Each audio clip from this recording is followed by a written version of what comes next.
நம்ம கூட லட்சுமி நாராயணன் சார் இருக்காரு. அவரோட வயது பார்த்தீங்கன்னா 33 வயசு ஆகுதுங்க. அவருக்கு என்ன ப்ராப்ளம்னா சின்ன வயசுல இருந்து ஈறு பிரச்சனை இருக்கிறதுனால அவர் பல்லு எல்லாமே இழந்துட்டாரு. சில பற்கள் தான் இருந்தது, அதுவும் ஆடிட்டு தான் இருந்தது. அதுக்கப்புறமா யூடியூப்ல நம்ம வீடியோஸ் பார்த்துதான் அவங்க மனைவி தான் எனக்கு கால் பண்ணாங்க. அவங்க வந்து என்கிட்ட கேட்டாங்க, அவங்க கணவருக்கு வந்து எல்லாம் பல்ல இழந்துட்டாரு, இந்த மாதிரி சில பற்கள் தான் இருக்கு, அவர் ஃபுல் மவுத் தான் பண்ணணும் அப்படின்னு சொன்னாங்க. அதுக்கப்புறமா நம்ம பண்ணலாம், நீங்க நேர்ல வாங்கன்னு சொன்னேன். அப்புறமா 2 பேரும் வந்தாங்க. அவருக்கு அப்புறமா எக்ஸ்ரே எடுத்து பார்க்கும்போது தாடை எலும்பு ரொம்ப குறைஞ்சிட்டு இருந்தது. டென்டல் இம்ப்ளான்ஸும் பண்ணிட்டு 5வது நாள் நம்ம பல்லும் போட்டுட்டோம்.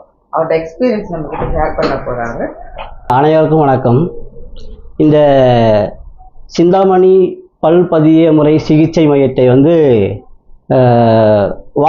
இது வலைவழி வாயிலாக தான் நாங்கள் கண்டறிஞ்சோம். அது என்னன்னா, எனக்கு வந்து ஒரு வருஷமாகவே அந்த பல் பிரச்சனைங்கிறது இருந்துக்கிட்டே